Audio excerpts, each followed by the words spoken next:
spiritual food for thought.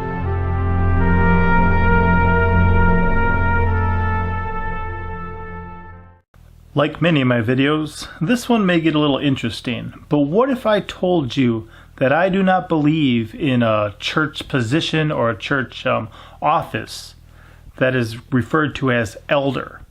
Now, I do believe there is something there, okay? But to call someone an elder, I think is very unbiblical when we're talking about what people commonly talk about these days. I'm going to cover more on this subject in the future, but I wanted to share a few thoughts with you and explain why I think the way that I think. Now, I do believe that people can be older. I do believe that people can be younger. But these days, when we have like a pastor, and then we have the board of elders, and then we have other people, I think the whole thing in general, the way that we do things is unbiblical. I think it's just the tradition of men. But listen to this for a moment, okay? From the book of Titus, which people call one of the pastoral epistles. I don't believe there are any pastoral epistles. But in Titus 1, starting at verse 5, we read, "For this cause left I thee in Crete, that thou shouldest set in order the things that are wanting, and ordain elders in every city, as I had appointed thee." Now you may think right away, well, it just said to ordain elders right there. How could you not believe that somebody's going to have this position of elder? Okay? Well, we got to keep reading to understand that.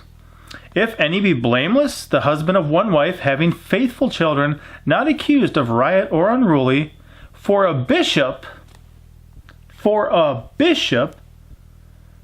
must be blameless, as the steward of God, not self-willed, not soon angry, not given to wine, no striker, not given to filthy lucre." And it continues on from there, but even in this Bible, where they insert these little things, it says qualifications for elders. So right away, they're going to get you thinking that this is about a church office, something that people are going to be, that is going to be an elder. It's not what it's about at all. These are actually qualifications of a bishop, and an elder is one of the qualifications of a bishop. What do I mean by an elder? Well, an older man. What type of older man? An older man who is married and has faithful children. And that word faithful could also be translated as believing. I'll get into this more later. But sometimes when I look around in the modern churches, I mean, it almost reminds me of like the Mormons, where you got these 19-year-old kids knocking on your door and it says, Elder Smith or Elder Johnson or whatever. It's completely foolishness that these children would be called elder. They certainly don't even measure up to what's here that people would commonly assume are the qualifications of an elder. But this has got nothing to do with qualifications of an elder. This is talking about a bishop. And one of the qualifications of a bishop is that they would be an older man. Let's start there, okay? If we look in in 1 Timothy chapter 3, it starts off, "This is a true saying, if a man desire the office of a bishop, he desireth a good work. A bishop must then be blameless, the husband of one wife, vigilant, sober, of good behavior, given to hospitality, apt to teach." Okay, so again, we see this bishop thing. So as we continue, I'm going to talk a little bit about what a pastor in Scripture probably is, and contrast it with what we commonly do, which is insane, I believe. But also, we're going to find that, elder is just an older man. Bishop was something that was more of a functioning role within a local congregation, and a role within a congregation that was actually allowed to function, which is something I think we've gone far, far away from as well. So I'm going to give you one more food for thought here.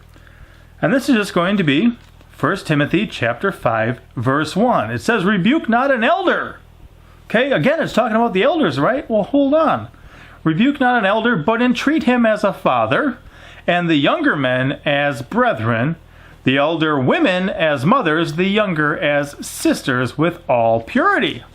So, you're at a certain age. If there's an older man than you, he would be your elder.